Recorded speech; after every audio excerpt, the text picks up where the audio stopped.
ہمیں اسلامی پرسپیکٹیو کے اندر اللہ کی تقدیر پر بھی یقین رکھنا ہے اور احتیاطی تدابیر کو بھی اپنانا ہے. بالکل. تو پھر ہم دونوں اعتبار سے قرآن و سنت کی تعلیمات پہ بھی عمل کرنے والے ہوں گے, اور اس کے ساتھ ساتھ جو ہمیں ایک اسلام کا خوبصورت ماحول دیا گیا تقدیر و تدبیر کو اپنانے کا, ان دونوں چیزوں پر ہم عمل کر سکیں گے. اب تقدیر کیا اور تدبیر کیا ہے؟ تقدیر تو یہ ہے جو اللہ نے لکھ دی, جیسے حدیث میں موجود ہے آقا علیہ السلام نے ایک صحابی سے کہا کہ پوری کائنات بھی اگر تجھے نفع پہنچانے پہ لگ جائے, جو رب نے لکھا ہے ہوگا وہی, اور اگر پوری کائنات بھی تمہیں تکلیف پہنچانے پہ لگ جائے تو تکلیف نہ پہنچا سکے گی مگر وہی جو اللہ نے تمہارے لیے لکھ دی. یہ تقدیر ہے, ہمیں اس پر یقین رکھنا چاہیے. بحیثیت مسلمان ہمارا یہ یقین ہونا چاہیے کہ ہر چیز کے اندر تاثیر پیدا کرنے والی اللہ کی ذات ہے, مؤثر حقیقی اللہ کی ذات ہے. اگر آگ جلانے والی ہوتی تو آتش نمرود نے ابراہیم علیہ السلام کو کیوں نہ جلایا؟ اگر چھری کاٹنے والی ہوتی تو جناب اسماعیل علیہ السلام کو کیوں نہیں کاٹ رہی؟ اس کا مطلب ہے وہ چیزیں اسباب ہیں, تو اس میں تاثیر اللہ کی ذات پیدا کر دیتی ہے. یہاں تک تو ہے تقدیر. اب تدبیر کیا ہے؟ آقا علیہ السلام کی بارگاہ میں ایک صحابی عرض کرتے ہیں, یا رسول اللہ صلی اللہ علیہ وسلم, یہ جو میں جانور لایا ہوں میں نے باہر کھڑا کر دیا ہے, میں اس کو باندھ کر اللہ پہ توکل کروں یا چھوڑ دوں؟ تو آقا علیہ السلام نے فرمایا پہلے گھٹنا باندھو پھر اللہ پہ توکل کرو. یہ ہے تدبیر. تو اس کا مطلب ہے کہ دونوں چیزوں کو اپنانا ہے. یعنی یہ ایک بندہ کہے جی میں نے اللہ پہ توکل کر لیا, یہ بھی درست نہیں. تو حضرت فاروق اعظم رضی اللہ عنہ کے دور میں طاعون کی جب وبا پھیلی تو آپ نے کچھ احتیاطی تدابیر لکھ کے بتائی اور ان کو بتایا کہ اس علاقے کے اندر باقی لوگوں کو نہ آنے دیا جائے, جو یہاں کے لوگ ہیں وہ باقی جگہ موومنٹ نہ کریں. اس کا مطلب ہے کہ یہ تدابیر تھیں جو اس دور کے وہ لوگ بھی اپنا رہے تھے.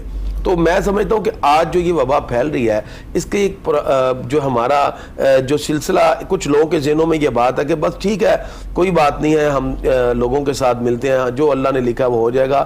ایسی بات نہیں. پروردگار نے کچھ چیزیں کچھ اختیارات بندے کو بھی عطا کیے ہیں, لہذا ہمیں اللہ کی تقدیر پر یقین رکھنے کے ساتھ ساتھ احتیاطی تدابیر کو اپنانا ہوگا, تو پروردگار انشاءاللہ تعالی ہمیں اس سے محفوظ رکھے گا. اس وجہ سے یہ اس کا مطلب یہ کہ سر یہ کہنا بالکل غلط ہے کہ کوئی بات نہیں, آج آنا جانا شروع کر دیجئے, اللہ تعالیٰ نے اگر مجھے یہ وائرس لگانا ہے تو یہ لگ جائے گا, اگر نہیں لگانا تو نہیں لگے گا. تو اللہ تعالیٰ نے بھی احتیاط کا کہا ہے, اگر کوئی بیماری ہے اس کا ٹریٹمنٹ ہے, پہلے آپ احتیاط کیجئے پھر اللہ پہ اپنا توکل رکھیے, جیسے آپ نے ذکر بھی کیا. ٹھیک ہو گیا. حافظ صاحب بھی ہمارے ساتھ موجود ہیں, آپ کا تعلق رائیونڈ سے ہے اور سنا گیا تھا کہ رائیونڈ میں کیسز بہت زیادہ ہو گئے, تو کوئی وجہ پتہ چلی کہ کیوں کیسز زیادہ ہوئے وہاں پہ؟ بسم اللہ الرحمن الرحیم ولا یصلی وسلم دائما ابدا. بڑی خوبصورت بات ابھی محمد علی کریمی صاحب فرما رہے تھے, آسان انداز میں آپ وضاحت فرما رہے تھے. اچھا, رائیونڈ میں جہاں تک تعلق ہے کیسز کا, تو رائیونڈ کے اندر یہ جو کیسز آئے ہیں اس کے ذمہ دار بیسیکلی رائیونڈ کے ریزیڈینشل لوگ خود ہیں.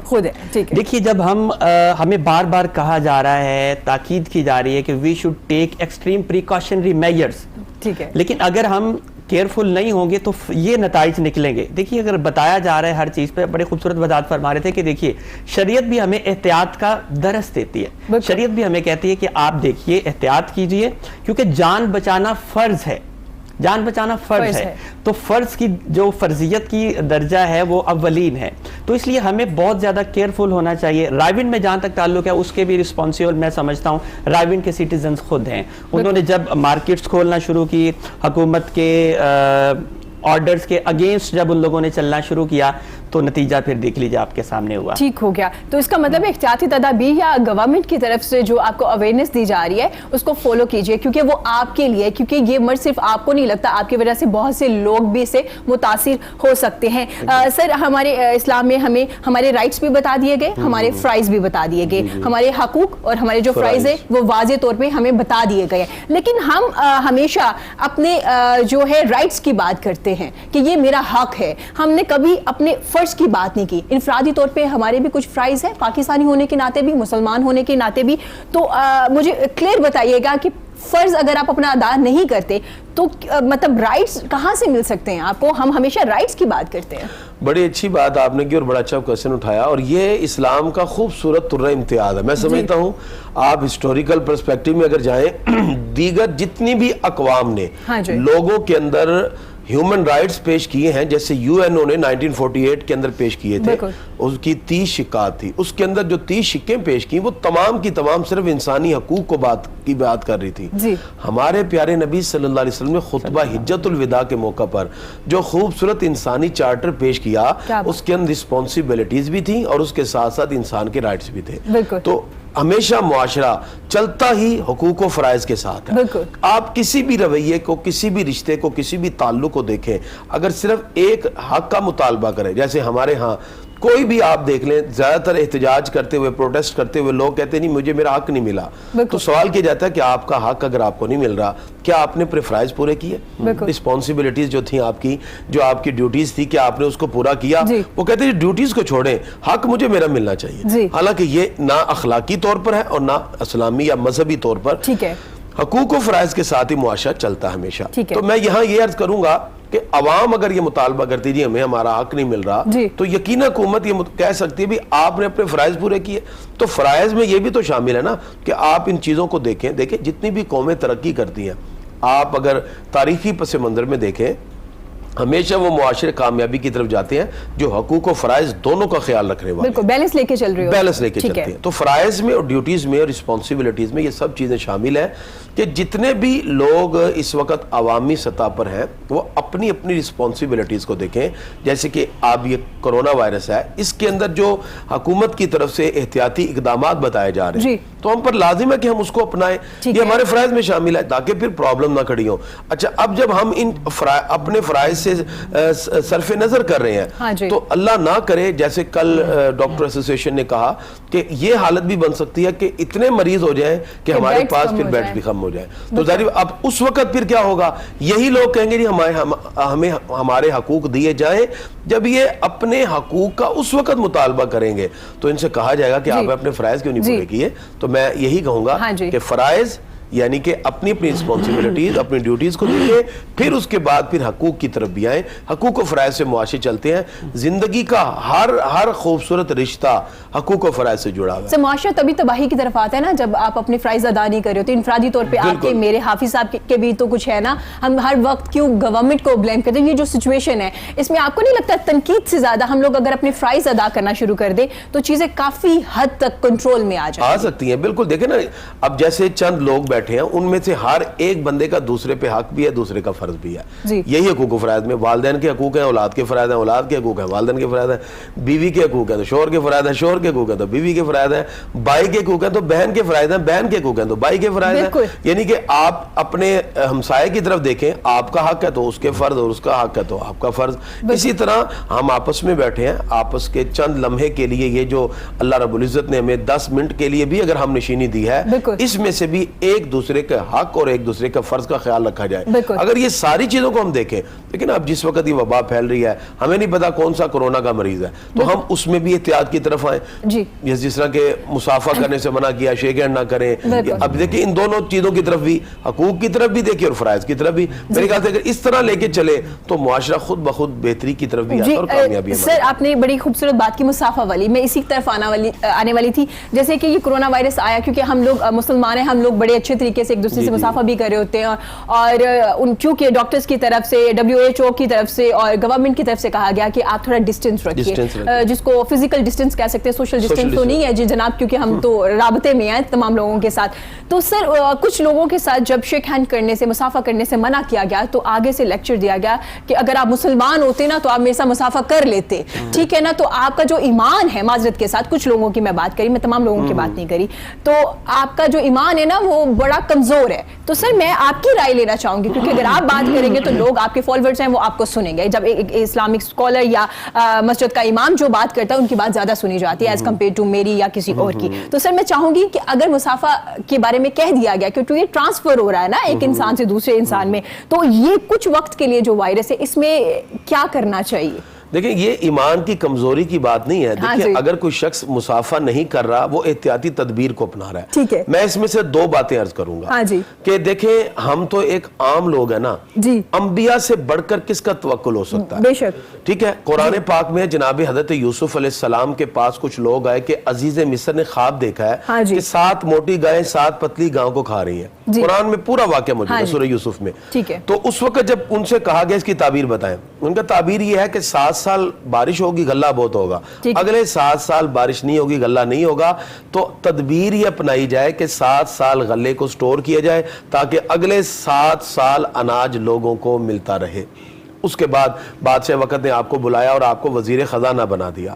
اب یہاں حضرت یوسف علیہ السلام نے تدبیر کو اپنایا, صرف تقدیر پر ڈیپینڈ نہیں کیا. ٹھیک ہو گیا. اللہ کے نبی ہیں, وہ تو کہہ سکتے تھے جس رب نے آج ہمیں غلہ دیا وہ ہمیں کل بھی دے گا, لیکن انہوں نے 7 سال غلہ سٹور کیا, تدبیر کو اپنایا, تو اللہ نے آنے والے 7 سال ان کے لیے آسان کیے اور کسی کو پرابلم نہ ہوئی اور ہر ایک کو اسی طرح اناج منتقل ہوتا رہا. پتہ کیا چلا کہ نبیوں نے بھی باقاعدہ طور پر اس چیز کو تدبیر کو اپنایا ہے. ٹھیک ہو گیا. اب ہمارے پیارے نبی صلی اللہ علیہ وسلم کے پاس کچھ لوگ آئے بیعت کے لیے. آقا علیہ السلام نے بیعت لی سب سے, لیکن ایک شخص جزام کی بیماری میں مبتلا تھا, تو آقا علیہ السلام نے اسے ہاتھ نہیں ملایا. نبی کریم صلی اللہ علیہ وسلم نے ہاتھ ملائے بغیر کہا کہ تمہاری بیعت ایسے ہی ہو گئی ہے. اب اس سے بڑھ کر کن کی ہستی ہو سکتی ہے؟ نبی کریم صلی اللہ علیہ وسلم بیعت کے لیے ان کا ہاتھ نہیں تھام رہے, باقی سب سے بیعت ہاتھ سے نبی کریم صلی اللہ علیہ وسلم. یہ امت کو پیغام بھی تھا کہ دیکھیں وقت کے تناظر کے مطابق اگر ایسی صورتحال پیدا ہو جائے تو پھر اس وقت پھر آپ مسافہ نہ کریں, اور آپ سمجھتے ہیں کہ فزیکل ڈسٹینس سے یہ بیماری نہیں پھیلے گی, اس میں آپ بھی اپنی احتیاطی تدابیر کریں, تو یہ غیر اسلامی بات نہیں ہے. اور نہ یہ ایسی بات ہے کہ جسے آپ نعوذ باللہ ایک بندے کے اوپر فوراً فتویٰ لگا کہ آپ جو ہے کہ شاید آپ کا توکل اتنا مضبوط نہیں ہے یا آپ کی یہ بات بالکل غلط ہے. اس پر احتیاطی تدبیر کے طور پر یہ اپنایا جا رہا ہے, لہذا اپنانا چاہیے. اور اسی طرح باقی جو احتیاطی تدابیر ہمیں حکومت کی طرف سے بتائی گئی ہیں ان تمام کا ہمیں خیال رکھنا چاہیے. تو انشاءاللہ تعالی ہم بہت جلد اس مرض پہ قابو پا لیں گے اگر ہم نے ان احتیاطی تدابیر کو. ٹھیک ہو گیا سر, بڑی خوبصورت بات کی ہے کہ جب آپ مسافہ کر رہے ہیں نا تو آپ کو تو نہیں پتا کہ اگر اگلا نہیں سلام لے رہا, ہو سکتا ہے اس سے ٹرانسفر ہو جائے یا آپ کی وجہ سے ہو جائے, تو یہ احتیاطی تدابیر ہے, کچھ وقت کے لیے ہے انشاءاللہ. تو کوئی بھی فتویٰ نہ لگائیے جب تک کوئی اسلامک اسکالر سے آپ رائے لے لیجئے, پھر کوئی بھی بات کیجئے, کیونکہ اس طرح سے اگلا بھی ہرٹ ہو جاتا ہے اور آپ کو بھی شرمندگی کا باعث بننا پڑتا ہے. تو السلام علیکم جو ہے منہ سے کہہ دیجئے, یہی کافی ہے. آپ پہ سلامتی ہو دل سے کہہ دیجئے, خوشی سے کہہ دیجئے, یہی ضروری ہے, نہ کہ مسافہ کرنا زیادہ ضروری ہے. حافظ صاحب, نبی کریم صلی اللہ علیہ وسلم کو معلم بنا کے بھیجا گیا, آپ ایسے ایک شعبے سے منسلک ہے ماشاءاللہ سے. تو جناب آج کی ٹیچر کی اگر بات کی جائے, کیونکہ آپ ایک ٹیچر ہیں, آپ ایک اسکول کے ساتھ بھی آپ منسلک ہیں, تو کیا ہمارے ٹیچر, ہمارے اساتذہ کرام جو ہیں, بڑی عزت کے ساتھ کہہ رہی ہوں کہ آج کی ذمہ داریاں پوری کر رہے ہیں جو ان کی ذمہ داریاں ہیں؟ یہ ایک بڑا مشکل سا سوال ہے جو آپ نے پوچھ لیا. بہرحال میں اس پہ صرف اتنا کہوں گا کہ علامہ اقبال رحمۃ اللہ علیہ نے بڑا واضح فرما دیا تھا نا کہ رہ گئی رسم اذاں روح بلالی نہ رہی, فلسفہ رہ گیا تلقین غزالی نہ رہی. کیا بات. پھر آپ نے فرمایا وائز قوم کی وہ پختہ خیالی نہ رہی. وائز قوم, استاد محترم کی بات. اللہ تعالیٰ نے استاد کو معلم بنا کر بھیجا ہے اور یہ ایک پیغمبرانہ پیشہ ہے, اور ایک استاد کے لیے میں سمجھتا ہوں اس سے بڑا اور آنر کوئی نہیں ہے کہ خود خدا بھی معلم کائنات ہے, خود خدا بھی معلم کائنات ہے. تو بہرحال میں یہ سمجھتا ہوں کہ یہ ایک بڑا مقدس پیشہ ہے, and we should do honestly do our duties, تاکہ کیونکہ اس ڈیوٹی کا تعلق صرف دنیا سے نہیں ہے بلکہ یہ ایک ایسا فرض ہمیں سونپ دیا گیا اللہ رب العزت کی بارگاہ سے, جس کا اگر دنیا میں ہمیں شاید اگر اس کا کوئی وہ ریوارڈ نہیں بھی ملتا تو قبر اور حشر میں اس کا ریوارڈ ضرور ملنے والا ہے. تو میں اس لیے ایسا موقع پہ آپ کو, بلکہ آپ کی وساطت سے, کوئی نور کے پروگرام کی وساطت سے اپنے آڈینس سے یہ شیئر کرنا چاہوں گا کہ جہاں جہاں بھی جس سطح پہ ڈیوٹی ملی ہے, وہ پرائیویٹ سیکٹر ہے, وہ کوئی نجی ادارہ میں ہے, وہ گورنمنٹ سیکٹر ہے, یونیورسٹی میں, کسی بھی لیول پہ ہے, وہ اپنے نسل نو کی تربیت کرے. ہمیں تربیت کا ہمارے ہاں بہت فقدان ہے, کیونکہ ادب پہلا کرینہ ہے محبت کے کرینوں میں. اگر ہم میں ادب نہیں ہے, اس دور کے نوجوانوں میں پہلے کہا جایا کرتا تھا نا کہ تعلیم و تربیت ہوا کرتی تھی, آج فقط تعلیم رہ گئی. قبلہ آپ کی اجازت سے, آج تعلیم تو ہے لیکن تربیت نظر نہیں آتی. اور میں سمجھتا ہوں اس کا ذمہ دار استاد خود ہے. اگر استاد نے بچوں میں وہ چیز انکلکیٹ نہیں کی تو آج ہمیں اس کا خمیازہ بھگتنا پڑ رہا ہے. اور جو نتائج آج ہم دیکھ رہے ہیں آنے والے 10 سال کے بعد اگر حالات یہی رہے تو ہمیں اس سے زیادہ سفر کرنا پڑے گا. تو میں دعا کرتا ہوں اللہ تعالیٰ ہمارے حال پہ ہماری قوم پہ رحم کرے اور اساتذہ کو مجھ سمیت اپنے اس مقدس فریضہ کو بخوبی بأحسن نبھانے کی استطاعت نصیب آمین. فرمائے. حافظ صاحب اس کا یہ مطلب ہے کہ کسی حد تک ذمہ داریاں نہیں پوری کی جا رہی جو کہا جا رہا ہے. جو سوال میں نے آپ سے کیا سر میں آپ کی رائے بھی لینا چاہوں گی کیونکہ آپ ہیڈ آف ڈپارٹمنٹ بھی ہیں ایک ادارے میں. تو سر کیا آج کے ٹیچر اپنی ذمہ داریاں پوری کرتے ہیں؟ سر میں ان کے خلاف نہیں بات کری, میں ان کی ذمہ داریوں کی بات کری. ہو سکتا ہے انہیں بھی کوئی پریشرائز کیا جا رہا ہو کسی ادارے کی طرف سے, ان کی بھی اپنی بھی مشکلات ہو, ان کے بارے میں بھی ہم بات کریں گے, لیکن پہلے ذمہ داریوں کی بات کریں گے. دیکھیں جی میں سمجھتا ہوں کہ ٹیچر جو ہے نا وہ تو کسی چیز کو جو اس کو آگاہی دی جاتی ہے وہ اس چیز کو آگے منتقل کرنے والا ہے. اگر ہم اس کو پورا ایک بیس سے لے کر چلیں نا تو ہمارا جب کریکلم بنتا ہے وہاں سے لے کر اور اس کے جتنے بھی پروسیس ہیں اس سے گزرنے کے بعد پھر اس کی امپلیمنٹیشن کی باری آتی ہے. تو میں سمجھتا ہوں کہ ہمارا وہ ابتدا سے ہی جہاں ہمارا ایک کریکلم بننا ہے اس بچے کی مینٹیلٹی کے مطابق, اس کی تھنکنگ پار کے مطابق کہ اس کو ہم نے کس لیول کا جو ہے نا نالج ڈونیٹ کرنا ہے, تو اس انداز کو اس طریقہ کار کو میرے خیال سے ابھی تک پاکستان میں اس انداز میں پیش ہی نہیں کیا گیا. کہاں پہ کمی نظر آئی؟ کمی کئی جگہ پر, یعنی سٹارٹ تو کریکلم سے بن گیا نا, جہاں سے آپ نے چلنا تھا وہ تو بیس تھی.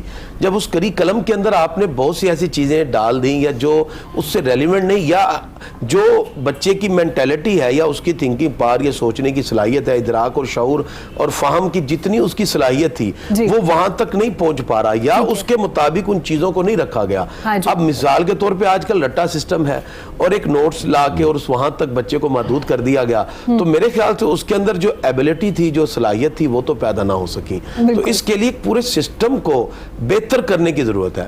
ٹیچر جو ہے وہ تو ظاہری بات ہے چیز کو آگے منتقل کر رہا ہے. اس کے پیچھے جن لوگوں نے ان تمام کریکلم کو تیار کیا اور اس کے بعد اس کی تیاری کے بعد اس کو ایک پروگرام دے دیا کہ آپ نے یہاں سے لے کے یہاں تک سلیبس, اب وہ سلیبس کی دوڑ لگی ہوئی ہے. اب سلیبس کی دوڑ ہے, ایک نمبر کی دوڑ ہے اور بس اسی پوزیشن کی دوڑ لگی ہوئی ہے. تو لیکن اس میں بچے کا کیا آپ دیکھیں کہ اس میں ایبیلٹی پیدا ہوئی, وہ کس طرح دیکھیں. میں آپ کو ایک چھوٹی سی ایگزامپل دیتا ہوں. میں ایک جگہ لیکچر دے رہا تھا, بی ایس سی کی کلاس تھی. میں نے اس کلاس میں کہا بیٹا وٹ از دا نالج, علم کیا ہے, علم کیا ہے, کیا ہوتا ہے. تو ایک بچہ بھی نہ دے سکا, بس کوئی کہہ رہا ہے سر جاننا, کوئی کہتا ہے پہچاننا.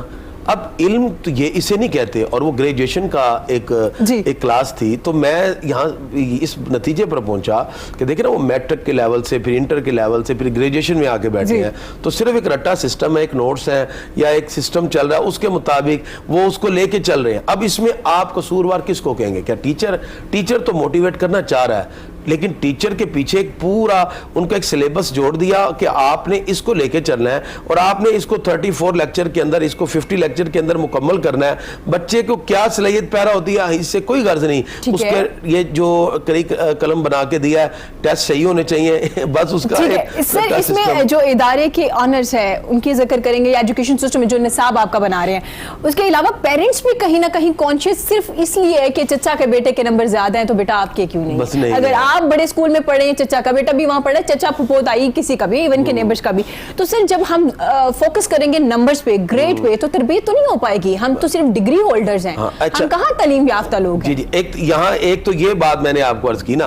اب دوسرا جو ہماری ڈومین ہے, اگر اسی حوالے سے دیکھیں, دیکھیں پیرنٹس ہیں اور اسٹوڈنٹس ہیں, ان دونوں کی جس وقت ہم ڈیولپمنٹ کرنا چاہتے ہیں تو اس کے لیے ظاہر ٹیچر کا بنیادی کردار ہوتا ہے. اب ٹیچر تو دینا چاہ رہا ہے, لیکن اس کو تو ایک آپ نے سلیبس دے دیا نا کہ وہ اس کے مطابق رہے گا, وہ اسے ہل نہیں سکتا. دوسرا اب پرابلم جو آپ نے ڈسکس کیا کہ ہم نے چونکہ اب نمبر کی دوڑ میں ہم نے یہ کہنا کہ یہ آپ کی پھپھو کے بیٹے نے اتنے نمبر لیے تو آپ نے کیوں نہیں لیے. اچھا اب وہ بچہ ممکن ہے کہ وہ اس ڈومین میں جہاں ہم لے کے جانا چاہ رہے ہیں, ممکن ہے وہ میڈیکل میں نہیں جانا چاہ رہا, اس میں صلاحیت ہے, وہ کمپیوٹر لیول میں جانا چاہتا ہے, وہ آئی سی ایس کرنا چاہ رہا تھا یا اس لیول پہ. اچھا اب ہم نے اس کو میڈیکل میں, اب ہم اس کو فورس کر رہے ہیں کہ بھی آپ کی پھپھو کے بیٹے نے اگر میڈیکل میں ایڈمیشن لیا تو آپ بھی میڈیکل کریں. اور اچھا اس طرح کی کنڈیشن میں میں سمجھتا ہوں کہ سب سے پہلے بچوں کی کاؤنسلنگ ہے, اس کے ساتھ ساتھ پیرنٹس کو بھی چاہیے کہ بچوں کو ٹائم دیں اور وقت دیں, اور پھر ان کے جتنے بھی چیزیں وہ پڑھ رہے ہیں, فزکس ہے تو اپلائیڈ فزکس بھی پڑھیں, کیمسٹری ہے تو اپلائیڈ کیمسٹری بھی پڑھیں, ان کو پریکٹیکلی یہ چیزیں آنی چاہیے, تو پھر جا کے کہیں بچے کی صلاحیت پیدا ہوگی, پریکٹیکلی بچہ کچھ کرنے کے قابل ہوگا, اور عملی طور پر وہ کوئی نہ کوئی معاشرے کا اچھا فرد بن کر اچھا کردار بھی ادا کرے گا. ہم یہیں سے کنٹینیو کریں گے ٹیچر کی ذمہ داریوں کی. اگر آپ نے بات کی تو آپ نے ٹیچر کی مشکلات بھی ہمیں بتا دی ہیں کہ بیسیکلی وہ بھی پریشرائز ہے کہیں نہ کہیں. تو کیونکہ حافظ صاحب ہمارے ساتھ موجود ہے, تو حافظ صاحب اپنی خوبصورت سی آواز میں ہمیں خوبصورت سی نعت سنائیں. میرے کلام کا کچھ پس منظر میں عرض کرنا چاہتا ہوں کہ آج جیسے قبلہ کریمی صاحب نے بڑا خوبصورت علم میں اضافہ فرمایا کہ آج یوم توبہ ہے, آج کی شب انشاءاللہ شب تراویح بھی ہوگی اور رمضان المبارک کی آمد ہے. تو ایسے میں چونکہ امت جو ہے وہ مسائل کا شکار ہے, پریشانی اور الجھنوں کا شکار ہے, زوال کا شکار ہے, تو قرآن میں واضح اعلان ہے کہ وَلَوْ أَنَّهُمْ إِذْ ظَلَمُوا أَنفُسَهُمْ جَاءُوا, کہ اے محبوب جب یہ اپنی جانوں پہ ظلم کر بیٹھے تو آپ کے پاس آ جائیں, تو گنبد خضرا سے ہی خیرات ملے گی, اور گنبد خضرا ہی سے خیرات طلب کرنے میں ہماری فلاح اور کامیابی ہے. حفیظ صاحب کا بڑا خوبصورت کلام اسی آیہ مبارکہ کی تشریح کے پیش نظر آئیے سماعت کیجیے.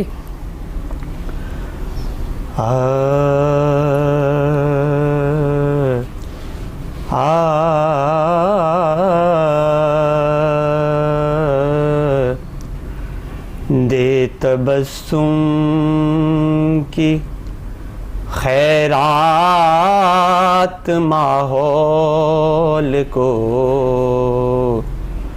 دے تبسم کی خیرات ماحول کو, ہم کو درکار ہے روشنی یا نبی, ایک نوری جھلک ایک شیریں ڈلک, ایک نوری جھلک ایک شیریں ڈلک, تلخ و تاریک ہے زندگی یا نبی, ہم کو درکار ہے روشنی یا نبی. کام ہم نے رکھا صرف اذکار سے, تیری تعلیم اپنائی اغیار نے, کام ہم نے رکھا صرف اذکار سے, تیری تعلیم اپنائی اغیار نے, حشر میں منہ دکھائیں گے کیسے تجھے, حشر میں منہ دکھائیں گے کیسے تجھے, ہم سے نا کردہ کار امتی یا نبی, ہم کو درکار ہے روشنی یا نبی, اور زیست کے تپتے صحرا پہ شاہ عرب تیرے اکرام کا ابر برسے گا کب, زیست کے تپتے صحرا پہ شاہ عرب تیرے اکرام کا ابر برسے گا کب ہری ہوگی شاخ تمنا میری کب ہری ہوگی شاخ تمنا میری کب مٹے گی میری تشنگی یا نبی ہم کو درکار ہے روشنی یا نبی. اور آج کل جس طرح کے حالات ہیں ہمیں ہر طرف مایوسی اور محرومی نظر آ رہی ہے. تو حفیظ صاحب کی پریڈکشن دیکھیے, آپ فرماتے ہیں کہ آنکھ حیران ہے روح ویران ہے ایک بحران ہے ایک بحران ہے ایک بحران ہے ایک بحران ہے گلشن و شہر و کریوں پہ ہے پرفشاں ایک گمبھیر افسردگی یا نبی. اور یا نبی اب تو آشوب حالات نے تیری یادوں کے چہرے بھی دھندلا دیے یا نبی یا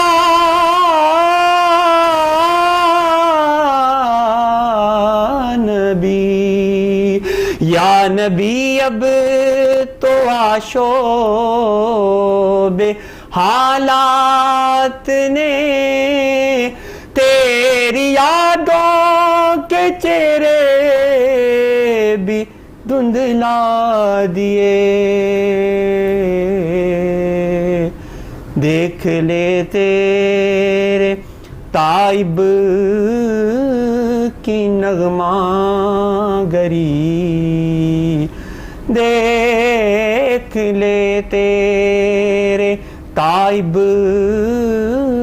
کی نغمہ گری بنتی جاتی ہے نوحہ گری یا نبی دیکھ لے تیرے تائب کی نغمہ گری بنتی جاتی ہے نوحہ گری یا نبی دے تبسم کی خیرات ماحول کو ہم کو درکار ہے روشنی یا نبی. کیا بات ہے, سبحان اللہ, جزاک اللہ. حافظ صاحب خوبصورت آواز پہ خوبصورت کلام, کیا بات کیا بات. سر کنٹینیو کیجیے گا کیونکہ آپ ذکر کر رہے تھے کہ کچھ کہیں حد تک ٹیچرز کو کہا جاتا ہے کہ سلیبس ہی پورا کرنا ہے اور بچوں کے نمبر گریڈس یا پوزیشنز اگر آپ اسکولز میں ہیں یا آپ یونیورسٹی میں ہیں آپ کا جی پی اے زیادہ اچھا ہونا چاہیے. تو سر کوئی ایسے سولوشن ہے ہمارے پاس, حل ہے؟ کیونکہ 70 سال ہو گئے ہم ایجوکیشن سسٹم کو چینج نہیں کر پائے ابھی تک. ہم جب بھی بیٹھتے ہیں ہمارے اساتذہ کرام کے ساتھ تو وہ کہتے ہیں جی نصاب ایک کر دیجیے. کیا نصاب ایک کر دینا ہی حل ہے یا اس کے علاوہ بھی کوئی سولوشنز ہیں ہمارے پاس؟ دیکھیں سب سے پہلے تو ہمارے پاس جو اس وقت تعلیم کے طبقات ہیں ہم طبقاتی تفریق کو ختم کریں. ہمارے ہاں ابھی تک تو ہم تو ایک طرح کا ایجوکیشن سسٹم میں بھی تک نہیں لا سکے. ہمارے یہاں غریب کا بچہ اور پڑھتا ہے اور جو مڈل ہے وہ اور پڑھ رہا ہے اور جو ہائی لیول کے لوگ ہیں وہ کچھ اور ہی پڑھتے ہیں. سب سے زیادہ پرابلمز آپ کو دیکھنی پڑتی ہے یونیورسٹی میں جا کے. بچے ڈپریس نظر آتے ہیں, کچھ بڑے ایکٹیو نظر آ رہے ہوتے ہیں. ہاں, تو سب سے پہلے تو ہم نے اس طبقات کو ختم کرنا کہ آپ پہلے کھڑے کدھر ہیں.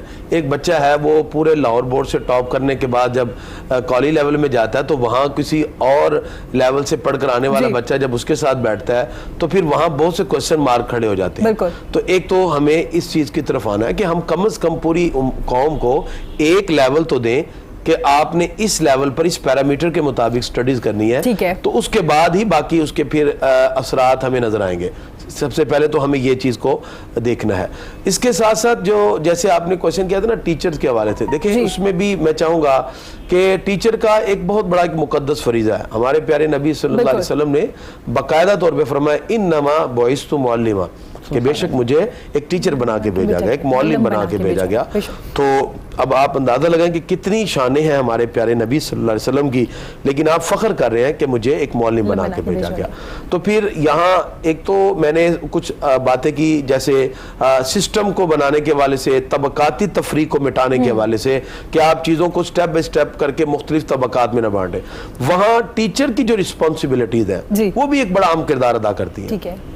دیکھیں ٹیچر صرف ایک چیز کو آگے منتقل کرنے والا نہ ہو, بلکہ جس وقت وہ کلاس میں جائے تو اس کو پتا ہو کہ میں جس ٹاپک کو ڈسکس کرنے لگا ہوں اس کا سکوپ کیا ہے, اس کے لرننگ آؤٹ کم کیا ہے, اس کے پری ریکوزیشن کیا ہے, وہ ان چیزوں کو ہسٹوریکل پرسپیکٹیو سے بھی جانتا ہو, کرنٹ ایشوز کے حوالے سے بھی جانتا ہو. یعنی آج تو دور ریسرچ کا ہے, اور اس ریسرچ اور تحقیق کے دور کے اندر اگر اس بندے کو اپنی پیراڈائم کا نہیں پتا کہ میری ڈومینز کیا ہے, تو ظاہری بات ہے وہ تو اسی وقت ڈیفائن ہوگی نا جب اس کو اپنے سکوپ کا پتا ہے. جب اس کو سکوپ کا علم ہوگا تو پھر لرننگ آؤٹ کم میں آگے جا کے وہ بچوں کو کچھ دے سکتا ہے اور پھر بچے اس پر کچھ سیکھ سکیں گے. تو یہ پورا سسٹم, تو میرے خیال سے یہ جو بیسک ٹولز ہیں ٹیچنگ کے حوالے سے تو اکثر کو تو ان کا علم بھی نہیں ہے کہ سکوپ کی, یعنی میں نے ایک دیکھا بیٹھے تھے حضرات, کچھ میں نے کوشچن کیا, میں نے کہا what is a scope, scope کیا ہے, تو کوئی اس کو کہہ رہا کہ جی وہ فیوچر میں جو انسان کو بینیفٹس ملتے ہیں شاید وہ سکوپ ہوتا ہے. کوئی اپنے حساب سے, کیونکہ ہم بولتے ہیں نا ایم بی اے کر لیجیے اس کا بڑا سکوپ ہے, تو وہ انہوں نے لنک کر دیا. اس لیے یہ ورڈ ملٹی ڈائمینشن ہے, اس کے تو بہت سے معنی ہے نا. اگر ہم ملٹی ڈائمینشن ورڈ کو دیکھیں تو یہاں ٹیچر کے لیے اس کا مطلب یہ نہیں ہے. تو یہاں اس ٹیچر کو کلاس میں جانے سے پہلے ان چیزوں کی آگاہی ضروری ہے, پھر جا کے ایک مثبت آپ کو رزلٹ نظر آئے گا. ٹھیک ہے نا. اب یہ چیزیں جب تک کلیئر نہیں ہوں گی, یعنی پھر وہ ٹیچر اسٹوڈنٹ کو کیا دے گا اور اسٹوڈنٹ سے کیا توقع رکھیں گے وہ اس کا. تو میں چاہوں گا ایک تو یہ اس میں کوئی کرٹیسائز کرنا مقصد نہیں ہے, یہ میں اصلاح کی حوالے سے بات کر رہا ہوں کہ ٹیچر حضرات کی بھی اس حوالے سے کاؤنسلنگ ہو, ان کے لیے باقاعدہ کانفرنسز کا اہتمام کیا جائے, ان کے لیے باقاعدہ ایسے پروگرام کا اہتمام ہو. تو چونکہ آج دن ڈے بائی ڈے کوئی نہ کوئی ریسرچ آ رہی ہے, کوئی تحقیق ہے, جو بھی ٹیچر اپنی اپنی ڈومین کے اندر جب پڑھا رہا ہے, ٹیچنگ کر رہا ہے, تو وہ اپنے آپ کو آل ان آل نہ سمجھے, بلکہ آنے والی ہر نئی ریسرچ میں آگے بڑھے. نئے ایکسپیریمنٹس ہیں, نئی چیزیں آگے آ رہی ہیں, اس کو ساتھ رکھے اور وقت کے موجودہ تقاضوں کو مد نظر رکھے. آج سے 20 سال پہلے ایم ایس سی کی ہوئی, آج اس کے تقاضے بڑے چینج ہو چکے ہیں. آج سے 10 سال پہلے پی ایچ ڈی کی ہوئی, آج اس کے پیرامیٹر میں کافی چینجنگ ہے. یعنی کہ لوگ وقت کے ساتھ ساتھ خود کو بھی آپ کو اپڈیٹ کرنا پڑے گا, یہ ماننا پڑے گا. یہ نہیں ہے کہ اگر جو ٹیچر نے کہہ دیا وہی حرف آخر ہے, آپ کو بھی چینج کرنا پڑے گا وقت کے ساتھ. سر ایک ہے علم ہے آپ کے پاس, اور اگر اس کا عمل نہیں ہے تو وہ علم آپ کا ضائع ہوا. ظاہری بات ہے پریکٹیکل نہیں ہے. تو سر ہمیں علم دیا جا رہا ہے, ہم پریکٹیکل کچھ نہیں کر پا رہے. میں تمام چیزوں کو مد نظر رکھتے ہوئے یہ سوال کری, معاشرے کی چیزوں کو دیکھتے ہوئے کہ آج کل جو ہماری سوسائٹی میں ہو رہا ہے, تو سر جب عمل نہیں ہے تو وہ علم کو ہم کہاں لے کے جائیں گے؟ اس کی مثال قرآن مجید کے اندر اللہ تعالیٰ نے ایسے ارشاد فرمائی ہے کمثل الحمار, فرمایا جیسے گدھا ہے اس کے اوپر کتابیں رکھ دی جائیں, تو اس کو علم نہیں ہے کہ یہ میرے اوپر کیا رکھا گیا. یہ قرآن کی مثال ہے, میں نے اس لیے اس کو کہا کہ شاید اس کو کوئی کہیں جی لفظ اچھا نہیں استعمال کی, قرآن پاک میں ہے. اللہ تعالیٰ نے شاہ فرمایا اس کی مثال ایسے ہے. تو یہ کیوں بتائی؟ اس وقت کچھ ایسے لوگ تھے جو اہل کتاب ہونے کا دعویٰ کرتے تھے, لیکن کتابوں پہ ان کا عمل نہیں تھا. تو عمل بنیادی چیز ہے. علامہ اقبال عمل سے زندگی بنتی ہے, جنت بھی جہنم بھی, یہ خاکی اپنی فطرت میں نہ نوری ہے نہ ناری ہے. تو عمل بنیادی چیز ہے. تو اور اس کا جو ہے نا پریکٹیکلی, میں ہمارے ایک دوست ہیں وہ کہتے تھے, وہ فزکس پڑھاتے ہیں, کہتے ہیں ہمارے ٹیچر کہتے ہیں باوضو ہو کر فزکس پڑھائے, باوضو ہو کر. اچھا میں نے کہا وہ کیسے؟ کہتے ہیں یہ جو ہم قرآن و سنت کو پڑھتے ہیں انہی کے تمام اصول کو اگر ہم جمع کریں تو فزکس کیمسٹری اور بایو کی صورت میں نظر آتا ہے. اور انسان کے اندر پوری فزکس کیمسٹری بایو ہے. تو میں نے کہا جی کیسے میں امپروو, انہوں نے کہا تھیوری آف ریلیٹیوٹی فزکس میں comparable of speed of light سے جیسے موو کرے تو ٹائم ڈیلیشن ہوتا ہے. کہتے ہیں اب اس تھیوری کو اب آپ آگے رکھیں اور پھر آپ جب اس کی امپلیمنٹیشن کی طرف جائیں تو انسان کی عقل کھلتی ہے کہ آپ جو صرف بلیک ہول کو دیکھ کر کائنات کی وسعتوں کو اس انداز میں اندازہ لگا رہے ہیں, تو جب اس کی پریکٹیکلی فارم میں تھیوری آف ریلیٹیوٹی اور واقع معراج کو دیکھتے ہیں تو ایک روحانی کیفیت کا اندازہ ہوتا ہے. یہ مسلمانوں کو اللہ نے اتنی عظمت عطا کی جو قرآن پاک میں بتایا گیا نا, افلا یتدبرون افلا یتفکرون, آپ غور کیوں نہیں کرتے, فکر, یہی تو غور و فکر ہے. میں اکثر اپنے اسٹوڈنٹ سے کویسچن کیا کرتا ہوں کہ ہمارے پیارے نبی صلی اللہ علیہ وسلم غار ہرا میں جا کے اتنا عرصہ کیا کرتے تھے؟ ابھی تو وہی نازل ہی نہیں ہوئی, نہ نماز ہے نہ روزہ ہے نہ قرآن ہے, کچھ بھی نہیں ہے. کرتے کیا تھے؟ وہ یہی کرتے تھے. یہی ہے سیلف انالیسز اور یہی ہے کائنات کی چیزوں پہ غور کرنا. افلا یتدبرون, ہمارے پیارے نبی صلی اللہ علیہ وسلم اسی کائنات کے مظاہر قدرت پہ غور و فکر کرتے تھے. پھر پروردگار اسی مظاہر قدرت سے انسان کو وہ تقویت عطا فرماتا ہے جو انسان کی سوچ سے بھی اعلیٰ اور افضل ہے. اب بڑے بڑے جو آپ تاریخ کے اندر جو لوگوں کو دیکھیں, جو مسلمان سائنسدان دیکھ لیں, ان کا بنیادی نقطہ یہی تھا.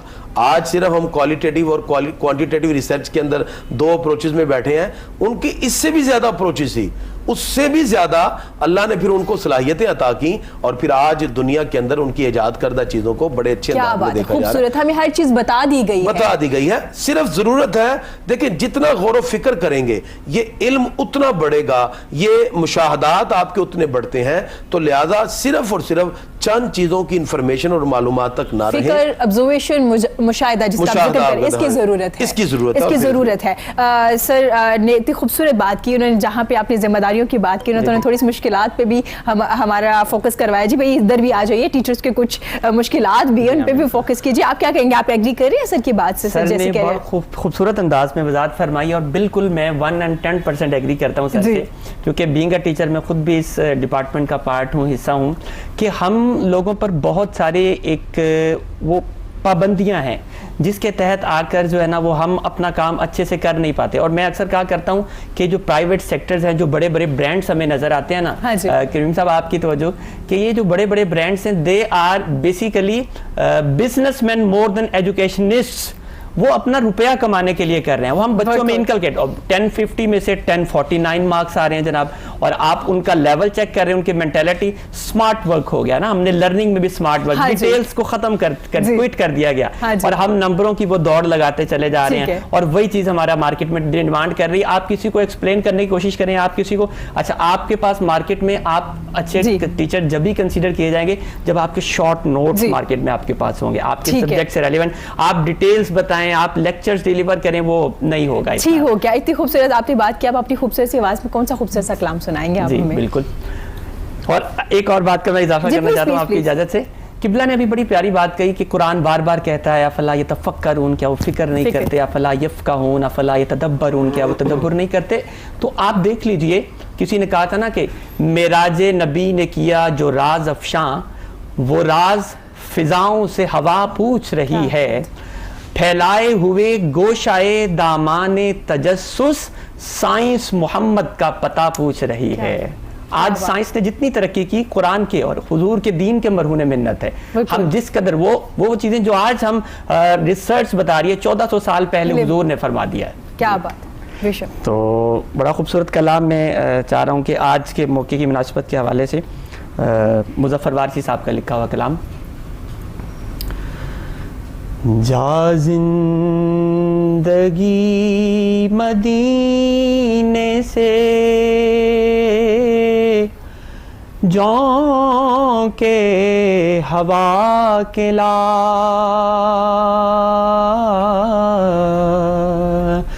جا زندگی مدینے سے جوں کے ہوا کے لا، شاید حضور ہم سے خفا ہے منا کے لا، شاید حضور ہم سے خفا ہے منا کے لا، کچھ ہم بھی اپنا چہرہ باطل سوار لیں،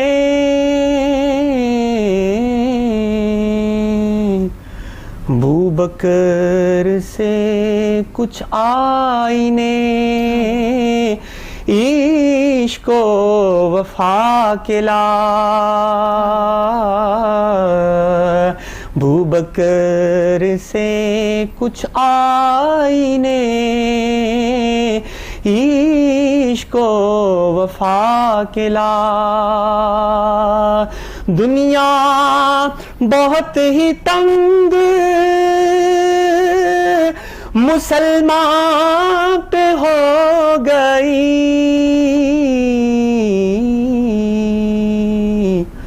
فاروق کے زمانے کے نقشے اٹھا کے لا، فاروق کے زمانے کے نقشے اٹھا کے لا، اور آج لوگ علم کے حصول کے لیے دیار غیر میں جاتے ہیں، مگر مظفر باتی صاحب کا کلام ہے، آپ فرماتے ہیں مغرب میں مارا مارا نا